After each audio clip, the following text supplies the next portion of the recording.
¿Esto era el anterior que teníamos? ¿Esto es la persona anterior? ¿No está al lado o no? Cuando yo venía acá, venía maestro. Esta es la del semestre pasado. Y en cuanto a la mejor sala que hemos tomado. Pero todo este semestre vamos a estar haciendo la otra sala. Estaba confundido un poco. Un cabrón en María, un cabrón en segundo, dijo que parece que se ha echado a perder el director de la otra. Y yo creo que parece que hay cambio. O sea, ¿no se había venido para acá? Sí, pues era más fácil. Pero yo sinceramente prefiero, a mí me gusta más esta sala. Lo que pasa es que el otro día era pizarra muy grande. Y para grabación me afecta. No alcanza, tengo que alejarlo mucho para que me salga todo el. Hay un acertijo chistoso de que si tú tienes un hotel con infinitas piezas hacia los lados, tanto para allá como para acá, y llega una persona nueva, ¿cómo le doy una pieza nueva? Si tiene infinitas piezas y dos están ocupadas. O sea, obviamente tenéis, pero están. ¿Cómo le doy una pieza nueva a la persona que esté? Ni siquiera entiendo porque si entra, ¿por dónde entra? Imagínate tú estás en la recepción. La recepción está al medio. Sí, por medio. Y tú tenías infinitas piezas para allá, infinitas piezas para acá. Y llegó la persona. ¿No recuerdas la 5.534 que vaya a la fecha para allá? ¿Qué hace? ¿Qué hace? Bien, buenas noches. Buenas noches. ¿Cómo están? ¿Horario? Sí. Esperamos. Bueno, lo que nosotros estamos viendo ya es un poco asociar, digamos, acciones para prevenir los impactos que hemos visto durante el curso. Habíamos visto cómo a partir del caso del proyecto poder identificar impactos, y lo que vemos en la última clase es poder proponer mitigaciones a esos mismos impactos. Y lo que vamos a ver ahora es cómo avanzar en la selección del tipo de evaluación ambiental que uno pueda aplicar al momento de evaluar un proyecto. Entonces ahí nosotros vamos a entrar a lo que se denomina el servicio de evaluación ambiental, que es parte del sistema de evaluación de impacto ambiental, que es un procedimiento formal normativo que tiene objetivos que pudieran ir desde prevenir el deterioro ambiental, identificar las normas ambientales aplicables, certificar que se cumplen con esas normas y obtener los permisos ambientales sectoriales en la ventanilla 1. Entonces, uno podría tratar de diferenciar, a lo mejor si hablamos de impacto, prevenir impacto, entonces la primera. Sin embargo, desde el punto de vista del procedimiento, también involucra a las otras. En este caso lo que se busca es poder identificar las normas que se pueden aplicar y certificar, de la manera que si alguien desarrolla el proyecto va a ser evaluado y con eso se acredita que cumple la normativa y también tiene claro qué es la normativa que tiene que cumplir. La normativa ambiental es bastante amplia y si uno va a hacer pues, algo que puede impactar el agua, no la está exigiendo a lo mejor emisiones al aire, sino a la materia. Entonces hacia allá ayuda bastante este tipo de sistema. Eso, y el marco regulatorio parte desde la ley 19.300, que es la ley de base general del medio ambiente, que algo ya en las definiciones hemos estado mencionando muchos elementos de esa ley. La ley original es del año 1994, entró en vigencia el año 1995, pero fue modificada el año 2010 principalmente, en que se creó el Ministerio de Medio Ambiente, que se hizo cargo formal, porque antes era una comisión integrada, digamos, por varios ministerios, y a través de eso se coordinaban las acciones ministeriales. Entonces, al crearse el Ministerio de Medio Ambiente, pasó a encabezar de igual a igual respecto a los otros ministerios. Profe, ¿eso ha ido mejorando a partir cuando se empezó a crear el ministerio? Sí. Todo ha ido mejorando, porque no solamente se creó el Ministerio de Medio Ambiente, sino que también se creó el Servicio de Evaluación Ambiental, que dentro del ministerio, el ministerio está orientado un poco a las políticas ambientales. ¿Ya? El Servicio de Evaluación Ambiental es un poco la parte de gestión de la evaluación ambiental de proyectos, ¿ya? Y está la Superintendencia de Medio Ambiente, que es la que fiscaliza finalmente. La batería. La batería, sí.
Si te cansaste ese celular culiado, como que se me configuró para que, como que el primer idioma que tiende a pensar es inglés, cuando yo me lo daba. Porque de acento español. Español. Pues se entregó una batería.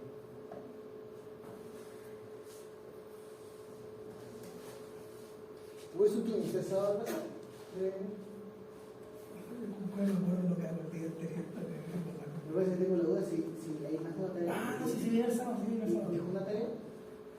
Una tarea, sí. Entonces, ¿y el martes dejó otra tarea?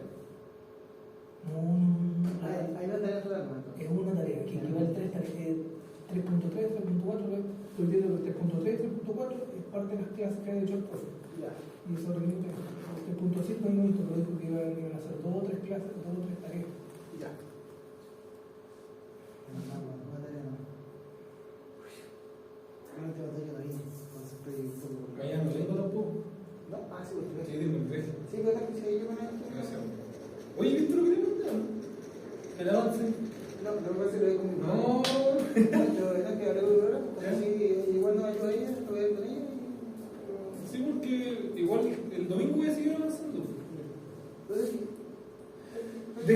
Dejé toda la bibliografía, ¿no? ya. Y está bien completo para el segundo. Pero no, o sea, yo estuve lo otro, que quizás lo que sí nos facilita, nos ayuda, pero después de ver qué dice ella, sí, vamos a ver. Que el gurú de San Jaén es su ramo favorito, físico.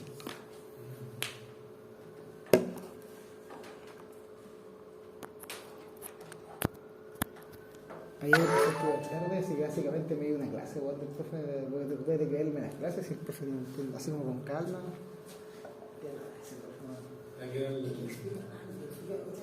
Mira, yo no Por no decir que lo explica, siga por ahí. es que no explica, sino que dice lo que hizo. Sí, pero si muy a la rápida, Sí. porque como no lo hace. Aquí, de acá. Sí, porque como ya lo tiene hecho en un papel así, no es que él vaya resolviendo con nosotros y explicando la lógica, no, es como dice esto, y así, y literalmente te indica, no te deja ver el cálculo bien, así Sí. como contigo. No sé, está.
contra de esta ley que, si bien es del año 94, ha ido mejorándose y se cree, bueno, lo último es el Ministerio de Medio Ambiente, y obviamente que la ley no es suficiente, toda ley requiere reglamentos que permitan aplicarla, y en este caso el decreto 40 del año 2013 es que finalmente actualizó lo que es el reglamento del sistema de evaluación ambiental. Había otro reglamento anterior que correspondía a la ley original, pero lo que está vigente operativamente es este decreto, que es lo que da más detalles respecto a al procedimiento. Bueno, es un poco lo que vamos a ir viendo en detalle cómo opera este sistema. En función de esto hay que tener en cuenta que nosotros a nivel nacional vamos a tener una normativa que es bastante amplia, parte, digamos, de la Constitución, bueno, incluso de tratados internacionales, las leyes, los decretos, las resoluciones y una distintas instancias, de las cuales un porcentaje tiene características ambientales. Hay normativas de funcionamiento financiero, civil, penal, que no están directamente relacionadas con el medio ambiente, pero sí una parte va a estar relacionada con lo que es la normativa ambiental propiamente. Hay que tener claro que un proyecto, una parte va a estar regulada por componentes no ambientales, que no va a ser parte de lo que estamos viendo acá, pero hay que cumplir cierto, digamos, y por ejemplo acreditar iniciación de actividades, tener las finanzas en orden, no tener deuda, etcétera, que son componentes no ambientales, por el lado tributario, por el lado de legislación laboral, etcétera. Pero hay algunas componentes ambientales que en algún momento algún proyecto también tiene que considerar. Profe, consulta, cierto que como una empresa X, si se instala en aquel lugar, me imagino que si no cumple una de esas normas le sacan una multa. Me imagino, no sé, un método. Pero, ¿eso significa que no puede seguir haciéndolo? ¿O que cada vez que lo haga tiene que pagar una multa?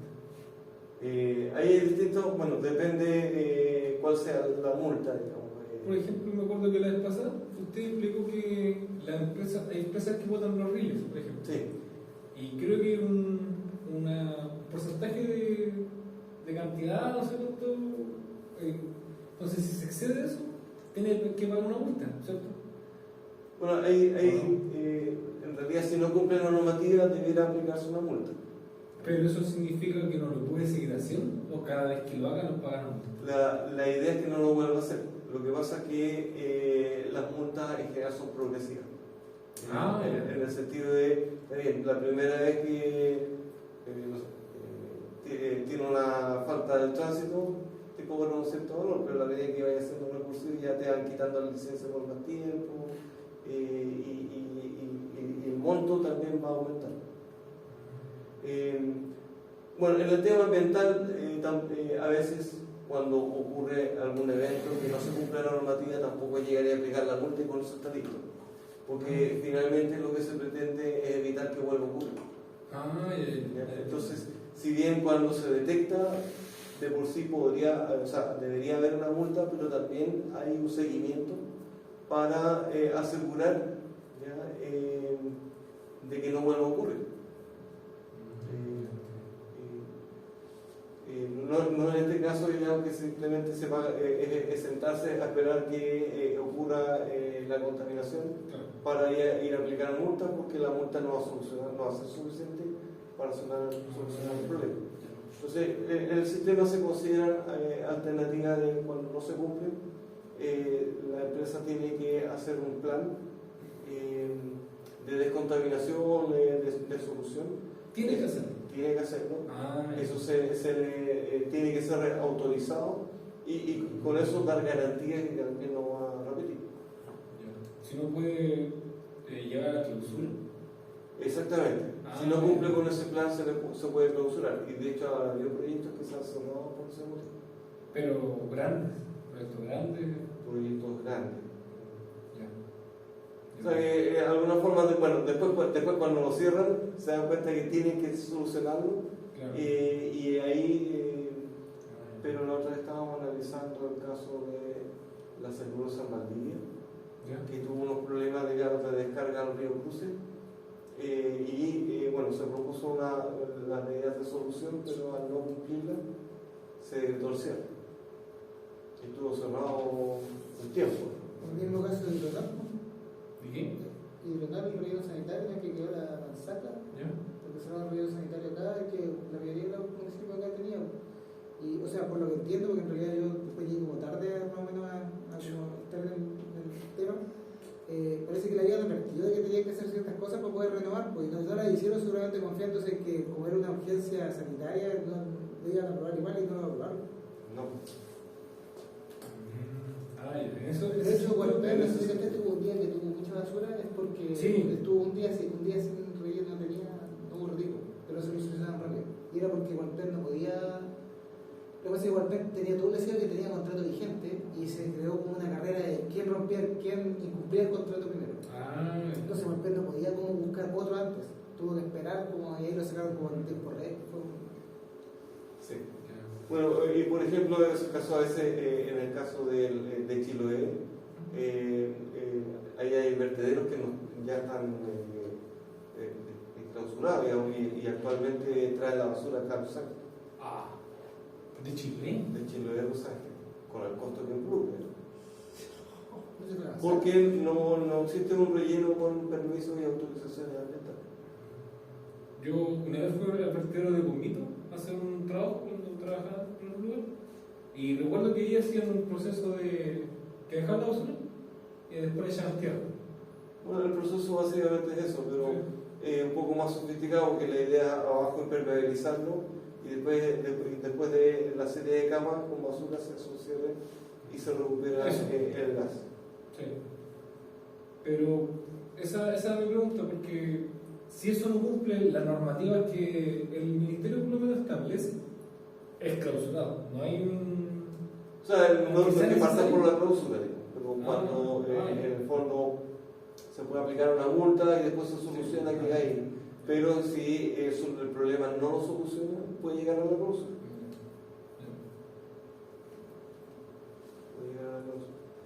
Entonces, dentro de estos proyectos hay una componente ambiental que va a requerir permisos ambientales sectoriales.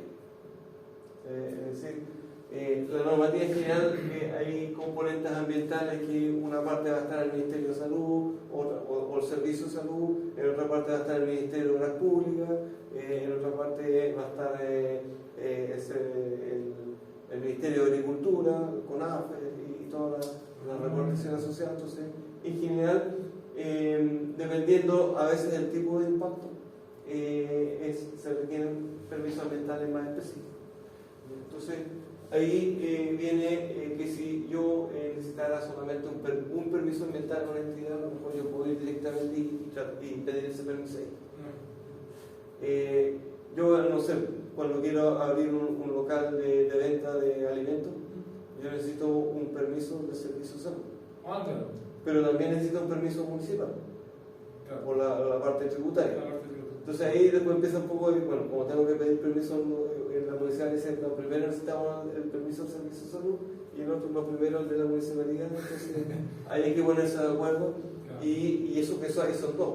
Si uno tiene que pedir 10 permisos sectoriales en muchos lados, es un caos. Claro. Uno sabe que aquí parte se aprueba o no se aprueba y además a veces hay interacciones.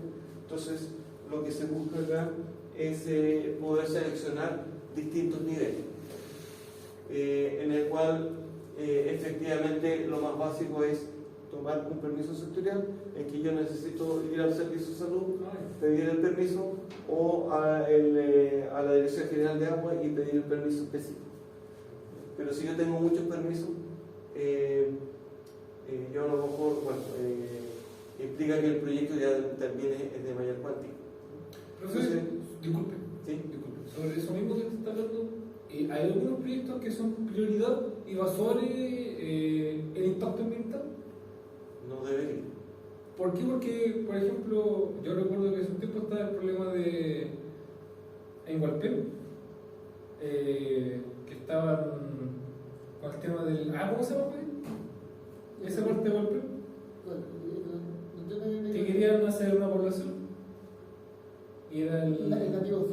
al lado del club. Así que sí, ¿Cómo se llama eso? sí, Quería rellenar el humedal. el humedal. Ah, los rellenos, pero ¿del cuál? ¿Del Banco de Agua? Del humedal, sí, el humedal. Querían eliminar el humedal y hacer casas, creo yo. Sí. Entonces, ¿como prioridad es hacer casa o mantener eso en base a esto? La idea es analizar Ah, ya. cuáles son los impactos y si es posible desarrollar el proyecto. Obviamente que la necesidad de construir casas está y hay que buscar una solución. Que ese sea el mejor lugar, a lo mejor no. Por eso la parte de análisis es eso. No que no se puedan construir casas en la comuna, pero sí hay ciertos lugares que si hay problemas ambientales, a lo mejor ahí no. Entonces, la prioridad es el impacto ambiental que tiene. Hay que analizarlo. Ah, ya. Hay que analizarlo. Ya. O sea, en general, por ejemplo, en el caso de humedal, hay una fauna Sí. local que si bien está rodeado de la ciudad, pero igual hay una fauna que hay que proteger. Por otro lado, desde el punto de vista del manejo de aguas también es importante, entonces también está la Dirección General de Agua, Claro. ¿ya? De conservación en este caso del recurso agua, ¿ya? Y hay una serie de entidades que tienen, y hay algún valor que a lo mejor hay que proteger. Entonces, ¿qué tan valioso o no? Bueno, es parte un poco del proceso. Es parte de lo que hay que ir analizando, de cómo también no se trata siempre de decir el proyecto va o no va, sino que a veces es si el proyecto, así como está planteado, tiene problemas ambientales, a lo mejor se pueden hacer ajustes para mitigar esos problemas y si el proyecto se pueda desarrollar a lo mejor de otra forma, quizás con menor cantidad de casas, más espaciadas, no en todo el área, sino que quizás en un área más acotada, pero hay que analizar el problema en particular. Entonces, parte del proceso es eso. Entonces, como para el nivel más básico son los permisos ambientales sectoriales, que es pedir a cada repartición.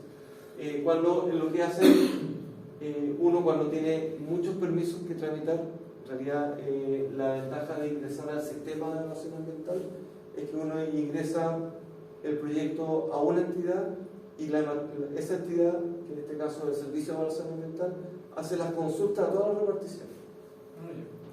De tal manera que todos estos permisos están condicionados a primero a aprobar la componente ambiental y una vez que están aprobadas esas componentes ambientales se autorizan las componentes sectoriales.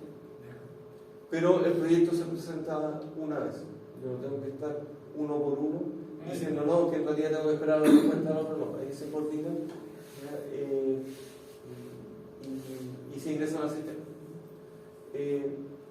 Ahora también, y por lo tanto, en este caso, la ley 19.300 y su reglamento especifican claramente cuándo un proyecto está obligado a ingresar al sistema, respecto a los cuales no están obligados.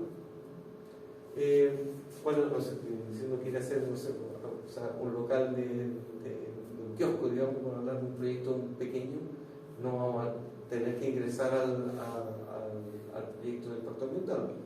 Con la autorización del Servicio de Salud y de la municipalidad debería ser suficiente. Profe, también está una figura, o sea, que yo la conocía hasta que me trabajaron ahí en la MUNI,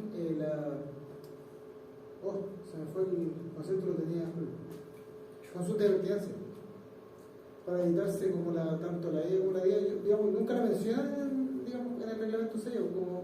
No sé si se menciona. Pasa, Lo que pasa es que cuando hacen como las uno concepciones, todos siempre explican día a ella, y no, nunca como que mencionan la consulta de pertinencia. bueno, es parte del procedimiento, porque la ley dice lo que está obligado a entrar, pero a veces uno tiene la duda, Sí. y en ese caso la consulta de pertinencia es como decir, yo oficialmente voy a hacer la consulta de la manera que me digan estoy obligado a entrar o no.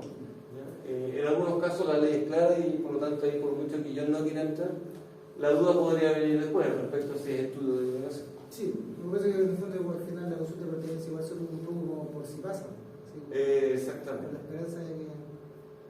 Sí, porque la idea un poco del sistema no es evaluar todos los proyectos, porque como les digo, si alguien tiene que hacer un pequeño negocio que va a tener un impacto muy menor no tiene sentido que ingrese todo este sistema, exigirle una cantidad de estudios que va a salir más caro que la instalación del mismo negocio. Entonces, la idea es un poco los proyectos grandes que tengan mayores impactos, tengan mayores estudios para asegurar mayores resguardos respecto a lo que puede ocurrir. En cambio, en lo que son los permisos sectoriales, en que yo no estoy obligado a los proyectos pequeños, es para que sea más ágil también esa respuesta. O sea, si yo voy a instalar una oficina de ingeniería en mi casa, no necesito ingresar al estudio de impacto ambiental. Profe, consulta, si yo quiero hacer una casa en un campo, ¿Sí? ¿tengo que hacer igual eso, ir a la MUNI o si tengo que hacer un permiso sectorial? Bueno, hay algunos tipos, o sea, lo que pasa es que si es urbano está obligado a tener el permiso de construcción, eso es la municipalidad, eso es una condición ambiental. Tiene razón. Que hay lugares que dice urbano o rural. Claro. Bueno, en rural hay un poco más de libertad, pero si tú tienes un área que está declarada para uso agrícola y tú vas a hacer un loteo, vas a cambiar el uso de suelo. Ese cambio de uso de suelo, bueno, a lo mejor requiere permiso sectorial. Pero si ese cambio de uso de suelo también va a tener otro impacto en otra repartición, a lo mejor ya empieza a ser más. O sea, no es lo mismo construir una casa que hacer un loteo con 50 casas o 100 casas. Entonces, la idea es ir diferenciando eso. ¿Ya? Proyectos muy pequeños, basta con un par de permisos sectoriales y se entiende que está abordado los problemas que pueden ser más agotados. Entonces, lo que hace la ley es tener una lista, es decir, lo que está obligado a entrar al sistema. Cuando entra al sistema, uno tiene que hacerse la pregunta si ese impacto ambiental es significativo o no.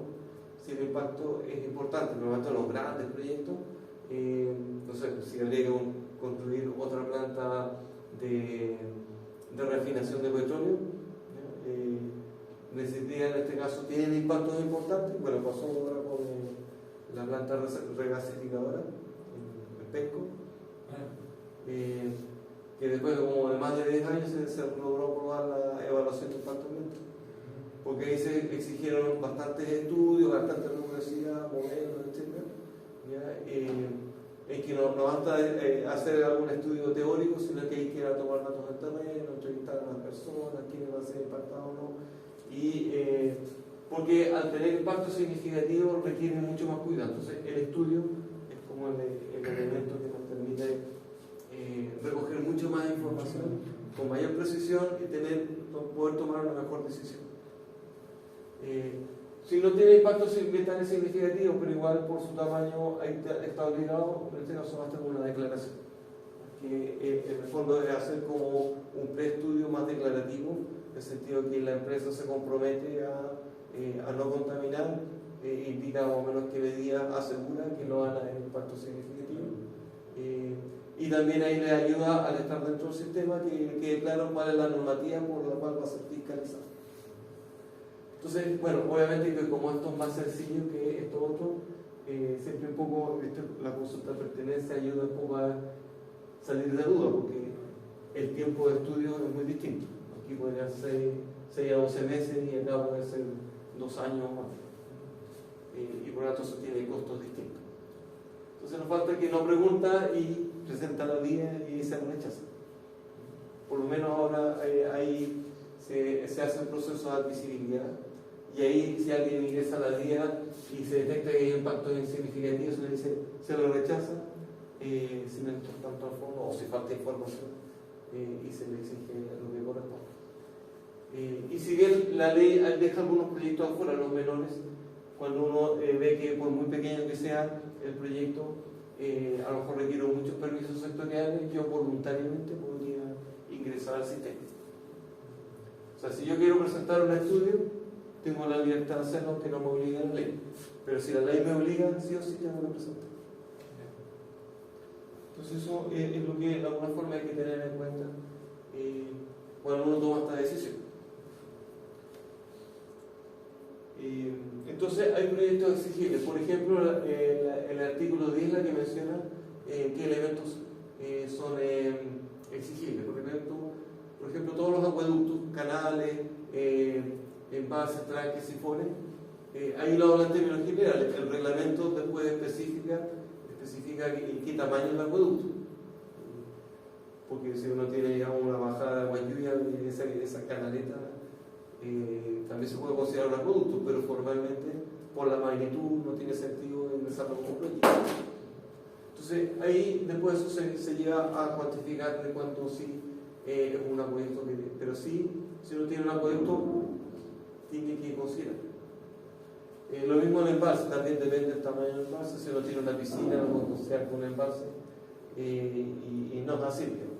Profe, consulta el acueducto podría significar cuando la gente conecta los ríos con sacar agua del río, ¿podría significar ese impacto? Pero sí, para uso de la persona, de la familia, persona en casa. no alcanza a ser un volumen tal como para tener que presentarse al sistema de ambiental. Sí, porque, bueno, entonces yo no sé si decir un secreto a voces, que se sabe que en los campos, que los ríos arriba, mucha gente hace, bueno, todavía no llegó a mí, pero tranque. Entonces esa agua la tranca y usa el agua y la gente hacia abajo queda sin agua. No hay ninguna norma que dicte, oiga, sabe que usted no puede hacer esto. Ahí no. O sea, en este caso, para uno sacar agua de un río tiene que tener autorización de la Dirección General de Agua. Sí, porque eso no es de ellos. Los ríos no son de nadie, eso tengo entendido yo. Los ríos son bienes nacionales de uso público, pero el derecho de uso ¿Radica en quién tiene? uno puede adquirir un derecho de uso que puede ser permanente. Ah, ya. Pero tiene que acreditar que en el fondo, así como uno compra una propiedad, compra un volumen de agua que puede sacar de un río. No sabía. Eso sí. Entonces, bueno, uno si va a sacar tiene que tener ese permiso. Si no lo tiene, bueno, cualquiera puede ir a denunciar y le pasan la multa y No me grave. no. Entonces, si uno va a sacar eso, la idea es tramitar los permisos en la Dirección General de Agua también para coordinar, porque si bien yo voy a necesitar agua, yo también todos los usuarios de salud también van a necesitar. Entonces, la idea es coordinar esos usos y la forma de coordinar que existe hoy aquí es a través de esta patente. Esto, bueno, más que patente, son derechos de agua. Entonces, hay que hacer todo un estudio. Ahora, la obra que está obligada a ingresar al sistema no va a depender, digamos, de la cantidad de que yo voy a sacar. Pero sí el permiso de extracción, eso sí la DGA, el permiso particular, digamos, asociado a la acción o al ámbito de la DGA. Pero el que pase, que tenga que ingresar al sistema, solamente a los acueductos mayores. La modificación de ello igual es...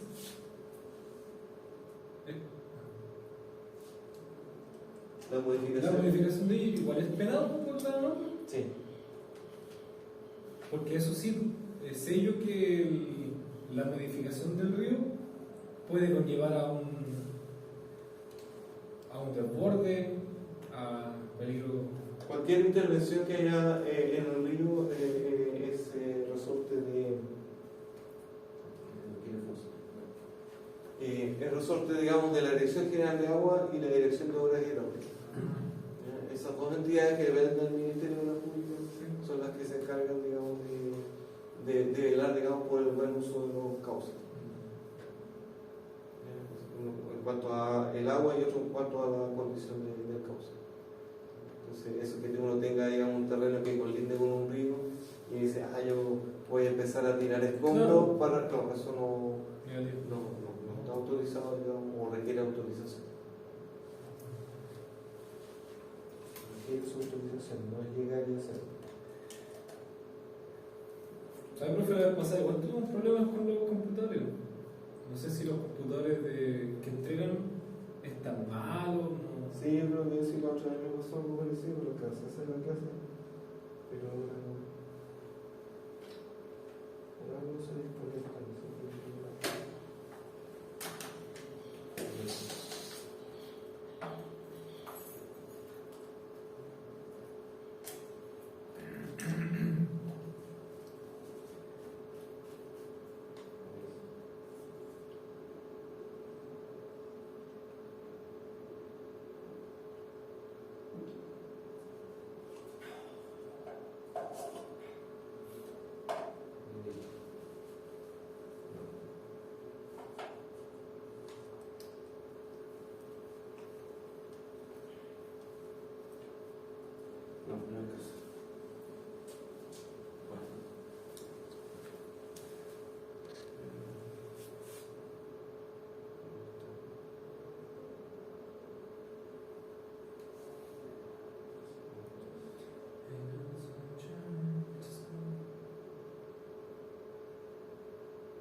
estamos con problemas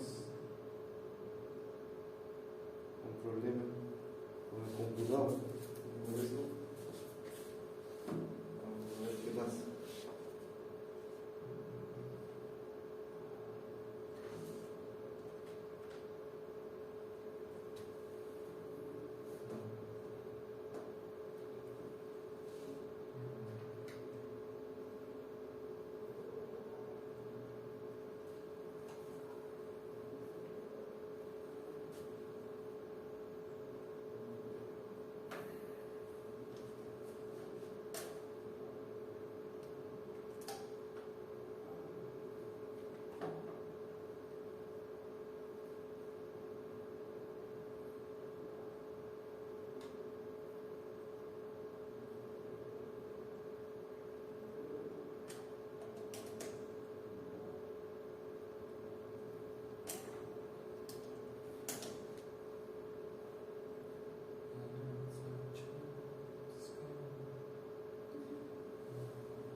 Bueno, vamos a retomar acá.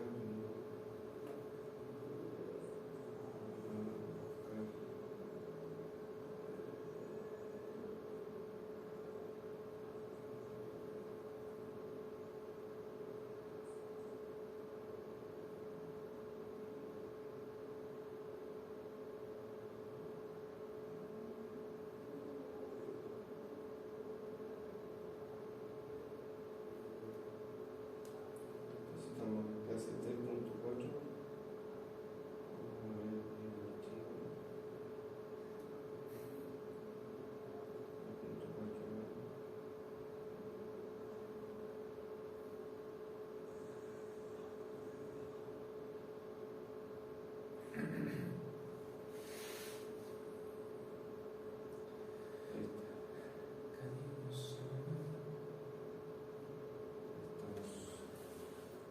Ya estábamos entonces hablando de los proyectos que entraban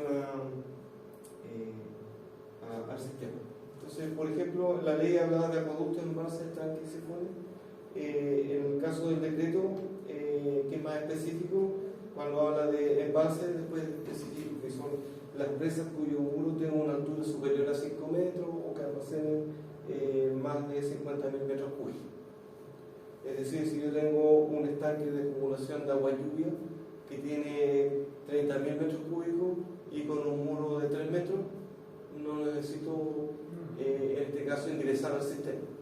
Sí voy a necesitar permiso, en este caso, a lo mejor desde el punto de vista del uso agrícola o gestión de agua, ¿sí? Está a lo mejor inserto en algún cauce.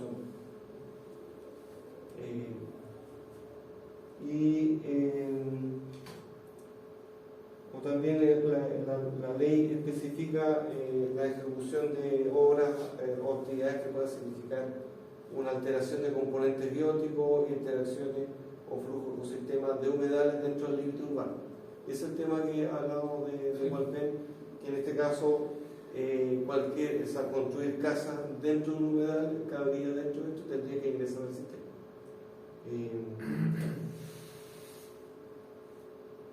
Eso es parte de lo que hay que tener en cuenta. Lo que hacen ahí me consta, digamos, no he hecho esta relación para eso, porque te lo cuento corto. Hay, por ejemplo, empresas que están, por ejemplo, en el humedal Vasco da Gama, que es el que está ahí como al lado del sector de Parque Central y esa María. Sí. Hay una toma ahí, por ejemplo, pero esto es como, o sea, en el fondo no hay nada con pruebas, como cuando el meme de no tengo pruebas pero tampoco dudas. Ellos dejan la toma, quieren autorizar a toda una familia, y esa familia rellena. Entonces ocupan esa estrategia porque en el fondo ellos están rellenando de manera ilegal, no es la empresa la que rellena, pero después ellos van a poder, si ellos logran rellenar, ya no va a haber nada, pues entonces ya podrían construir, pues cuentan como con eso, y juegan un poco y ¿Quién crees que había propuesto eso? Que había mandado. La empresa.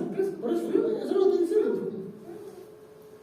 Entonces Sí, ellos como juegan con eso, puede ser como una estrategia que tiene la empresa para saltarse un poco ahí. Nos van a desaparecer. Porque no, digamos, de hecho el humedal del Vasco da Gama fue. No, todavía no está declarado, de hecho está en objeción la declaración. Por lo mismo, que por mucho que sean autónomos, si ya está declarado como urbano, por mucho que después lo rellenen, van a tener que sacar los rellenos una vez que sea declarado humedal. Sí, entonces ahí juegan un poco con eso y quieren en el fondo ahí como boicotear, por así decirlo, igual con eso. Entonces la idea ahí es que no haya humedal, por así decirlo. No, sí. Bueno, se ha hablado también un poco de los incendios que hubo en Viña para eso, que era para despejar casas para poder construir edificios. Pero sí, bueno, ya esto ya está lejano de lo que, pero en el norte, en la minera del norte mataron a una bióloga que están haciendo un estudio. Y no es que la hayan matado así porque la pillaron ahí, no, obviamente está haciendo un estudio y acreditaba que no cumplían normas sanitarias ni hacia el medio ambiente, simplemente la mataron. Entonces, bueno, esto ya está lejos, pero así son. Sí. Pero Bueno, la idea, digamos, es regular eso. sí. Y la idea de este proceso es que pueda adaptarse a eso. Entonces, bueno, lo que les decía, cuando tiene que ingresar una declaración, genera un estudio que evalúa, digamos, a qué normas tiene que ajustarse, que si las va a cumplir o no, y se puede fiscalizar eso. Y el estudio es una descripción mucho más detallada, por lo tanto requiere hacer un seguimiento mucho más acabado respecto a poder predecir, identificar todos los tipos de impacto ambiental. En el otro hay información suficiente como para decir no hay impacto significativo. En los grandes proyectos que requieren estudio hay que acreditar que esos impactos se pueden mitigar. Bueno, un estudio entonces tiene que como contenido del documento, tiene una descripción del proyecto en qué consiste, entonces uno puede encontrar muchas veces información más técnica de en qué consiste el proyecto, porque para poder ser evaluado tiene que saber que si se van a construir casas, qué cantidad de casas, qué necesidad de población, etc. Si va a haber una actividad industrial, bueno, qué emisiones va a haber, qué tipos de procesos productivos, de la manera que si uno dice ya va a haber un motor, aquí va a haber emisiones de gases, va a haber emisión de ruido, etc. Y si a lo mejor no hay partes móviles, no va a haber ruido, entonces uno, sabiendo el detalle, puede evaluar eso. Saber después determinar lo que es la línea base, o sea, es decir, antes de desarrollar el proyecto, en qué situación está el entorno. Existen otros proyectos que ya están teniendo algún grado de impacto, entonces en ese caso, cuando por ejemplo tienen un área contaminada y quieren instalarse en otra empresa, bueno, no es como si llegara algo que no hubiera nada. Entonces ahí hay que ver qué es lo que existe y si puede que no haya nada, pero no haya nada porque también hay un valor ambiental que también hay que cuidar, por lo tanto no implica que porque no haya nada también pueda hacer cualquier cosa. Entonces la línea base un poco hace toda la descripción de lo que es el medio humano, dónde están ubicadas las personas, las comunidades de pueblos originarios, etc. Si hay parques nacionales cerca, si habita en esa zona algún animal, algún ave en particular que esté en peligro de extinción. Eso también es un factor. Es un factor que se considera. Entonces, cuando se evalúa, ahí obviamente uno tiene que trabajar con otros especialistas. Entonces, el biólogo tiene que hacer un levantamiento, un recorrido, ver si va a haber un estero, qué peces hay en ese estero, si hay camarones, ¿no? Migración, de aves, migración de aves, si es una humedal, digamos, que tan importante es para la migración de aves, si hay coipo o algún otro animal. Y de tal manera que a partir de eso se puede detectar, se tiene claro en qué consiste el proyecto y qué es lo que es actualmente. Uno puede entrar después entonces a ver cuáles son los impactos y describir con bastante detalle cada uno de esos impactos, predecir su magnitud o el nivel de riesgo y las medidas para eliminar o mitigar esos impactos, con plan de seguimiento de las variables y cumplimiento de la legislación. En cambio que en la guía incluye la descripción del proyecto, al igual que en el estudio, que son en general la parte técnica, los ingenieros ahí lo manejamos bastante bien, ¿ya? Pero la componente ambiental es la que se olvida incluir dentro de lo que es el diseño. Entonces ahí hay que incluir básicamente igual una especie de línea de base, pero básicamente antecedentes que acrediten que no hay impacto significativo. Si no podemos agregar, o sea, si en esos antecedentes se indica que hay impacto significativo, no va a decir, no, esto no es declaración, tiene que ser el estudio. Hay que identificar la normativa y los permisos ambientales sectoriales que se aplican. Desde el punto de vista de los permisos sectoriales, hay algunos que son exclusivamente ambientales. Por ejemplo, el vertimiento de aguas desde embarcaciones o aeronaves, que es un permiso ambiental netamente es sectorial, pero está pensado esencialmente en el ambiente. Lo que es instalaciones terrestres de recepción de mezcla oleosa en puertos y terminales, permiso para la corta destrucción de la alerce, que es una especie protegida, o corta y explotación de araucarias vivas. Bueno, aquí el alerce es vivo o muerto, porque pasaba mucho que al entenderse que si eran solo los vivos, le digan, digamos, le cortaban un poco la corteza, se moría y esto estaba muerto, así que lo talaban. Y en este caso, el caso del alerce, aunque esté muerto, igual la tala ilegal. Para evitar, digamos, esos resquicios que... ¿La araucaria es lo mismo? No, las araucarias sí son vivas. En el caso de las araucarias hay mayor cantidad, no está tan en peligro como los alerce. ¿El roble es la misma calaña que el alerce? ¿Igual se cuida el roble? El roble no se cuida de la misma manera. Eso ya entra como recurso de bosque nativo, pero que no siempre es roble. El roble en general es más frecuente, no está en peligro de extinción. Pero sí, por ejemplo, el pitao sí está en peligro de extinción. Entonces, si tú estás haciendo un proyecto y está eso, o está el naranjillo, son especies que pueden condicionar el proyecto, porque si están ahí se van a proteger sí o sí. Entonces, cualquier intervención va a ser un impacto en ese caso significativo respecto a un recurso que al intervenirse puede involucrar a lo mejor la extinción de una especie. Entonces, por lo tanto, ahí se toma bastante cuidado con eso. Y hay otros permisos que se denominan mixtos, porque tienen una componente ambiental, pero también tienen una componente técnica.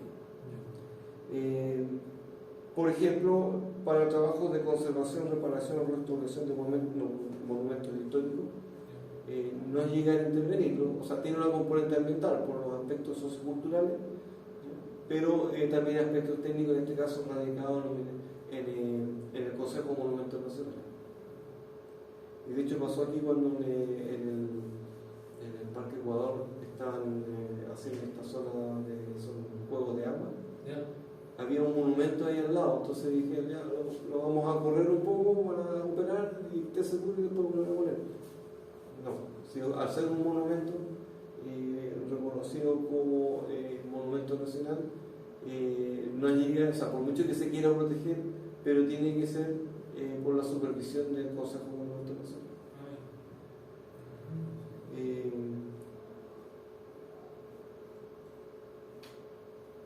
Por ejemplo, permiso para sitios destinados al almacenamiento de residuos peligrosos. Ahí el Ministerio de Salud tiene injerencia, la Superintendencia de Electricidad y Combustible, además, digamos, de los temas netamente ambientales. O para subdividir y urbanizar terrenos rurales. o construcciones fuera de los límites urbanos. Otro tema importante dentro de este sistema es la participación de la comunidad. Existe, digamos, de todas las personas el derecho a acceder y conocer los expedientes de evaluación, y esos son públicos. Entonces uno puede ir, en este caso en la página web del Servicio de Evaluación Ambiental, en que uno puede ingresar, buscar los proyectos, ¿ya? Puede estar buscando los proyectos que estén cerca, o si uno tiene duda o escucho que hay una empresa que está haciendo un proyecto, ahí puede ver el detalle de ese proyecto. Y en ese caso entonces se puede, mientras se está evaluando, nosotros como usuarios o como ciudadanos podemos hacer llegar observaciones. Para facilitar la gestión se puede hacer, está la posibilidad de hacerlo directamente, pero para los que no dominan mucho el tema, a través de la municipalidad puede ser mucho más práctico. Y obviamente está el derecho a tener respuesta a lo que se consulte, aunque a veces no implica que digan hay que hacer esto y que va a ser la respuesta necesariamente favorable, pero tienen que dar argumentos respecto a que si la respuesta no es favorable, bueno, decir claramente por qué. Obviamente en el caso de la evaluación, en el estudio de impacto ambiental, el nivel de participación es mucho más extensivo, en el sentido que la empresa está obligada no solamente a publicar en el diario, por ejemplo, y que la gente se informe a través de la página y pueda hacer llegar observación como parte del proceso, sino que tiene que haber también reuniones con la comunidad. Y eso, bueno, no son tan fáciles de manejar porque hay algunos de que por sí no confían en las empresas y por lo tanto el hecho de que haya una empresa hablando del proyecto es complicado. Por eso mismo muchas empresas dan cosas, plata, acceso. Es una forma de compensar si alguien no está de acuerdo, como lograr, digamos, el acuerdo. Pero obviamente tampoco tienen plata para todo, digamos. Sí. Y obviamente hay gente que tiene que demostrar que va a tener un impacto sobre ella. Sí. Bueno, pasaba mucho, por ejemplo, con el mall de Castro, que la gente de Santiago reclamaba respecto a eso, pero la gente de Castro sí lo quería. Entonces uno lo podría plantear un poco más desde el punto de vista de los monumentos, etcétera, pero la gente que necesitaba y quería tenerlo era la que estaba ahí. Entonces el nivel de peso a lo mejor es distinto.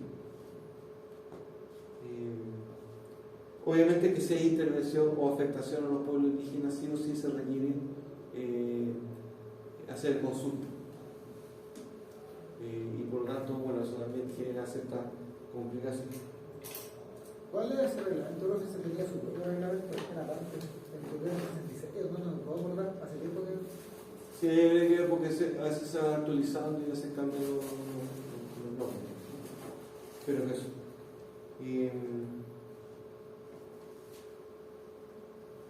Bueno, en general, los primeros días hábiles de cada mes aparecen publicados, digamos, los proyectos que se ingresaron durante el mes, por lo menos los que fueron admitidos, y ahí entonces uno puede ingresar al diario oficial y consultar cuáles son los proyectos que son una instancia del diario oficial. La otra es la misma página donde uno puede ir consultando y ubicando los proyectos que estén cercanos a donde uno vive, donde quiera trabajar. Se incluyen también avisos radiales, digamos, del extracto del proyecto, también para que la gente tenga más guía de saber qué se va a hacer ese proyecto.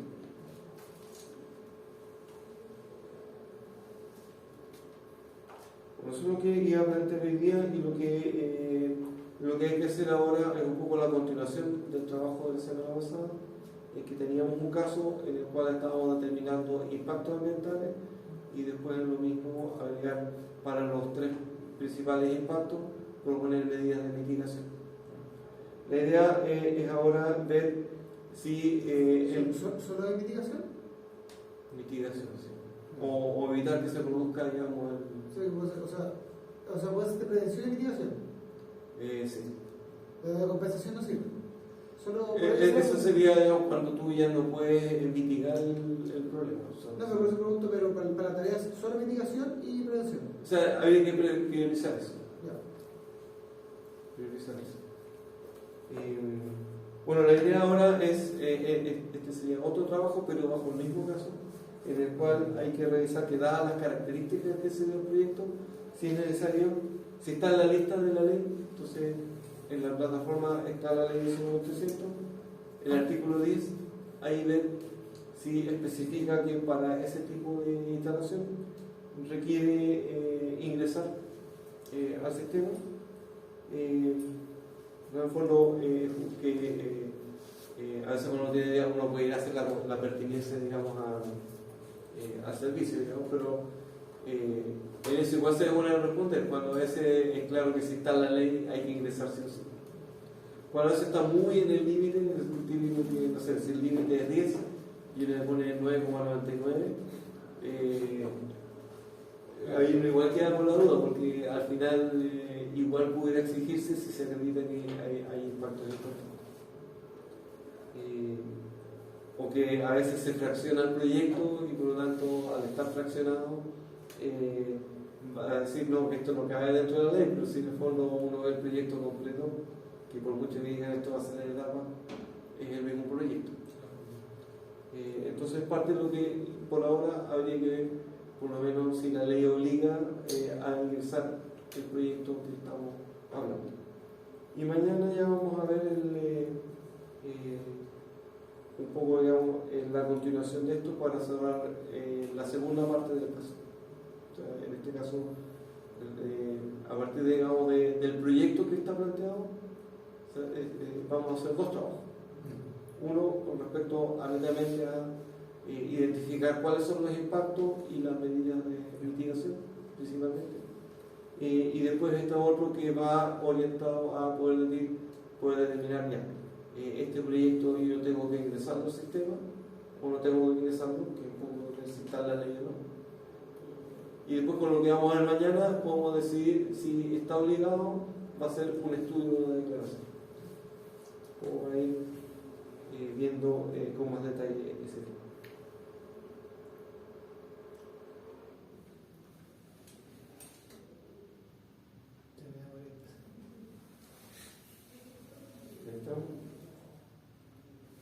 ¿Están por ahí?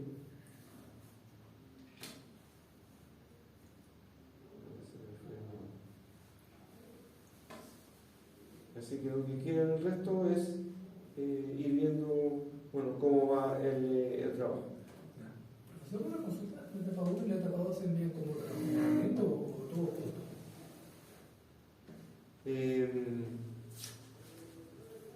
Se puede enviar todo junto, está dividido, digamos, en el fondo en dos archivos, o sea, dos planillas. Entonces se puede enviar una primero y la otra después. Se refiere al mismo plazo, pero van a llegar a las dos notas, digamos. Van a llegar a dos notas. ¿Cómo se dice? Coeficiente. Coeficiente, claro. También dice.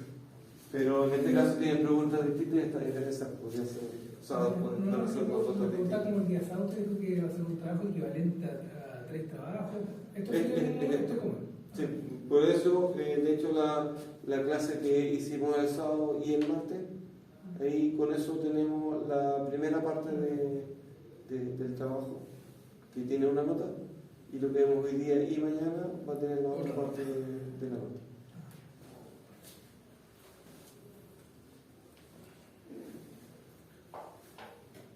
Así que eso es lo que le voy a plantear. El transformador que está fallando.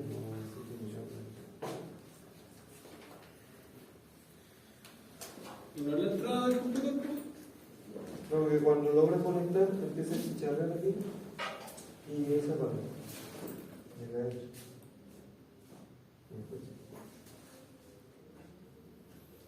Ahí está todo. Tiene que tener cuidado, no va a explotar. Son los riesgos de la profesión. Te mando la universidad.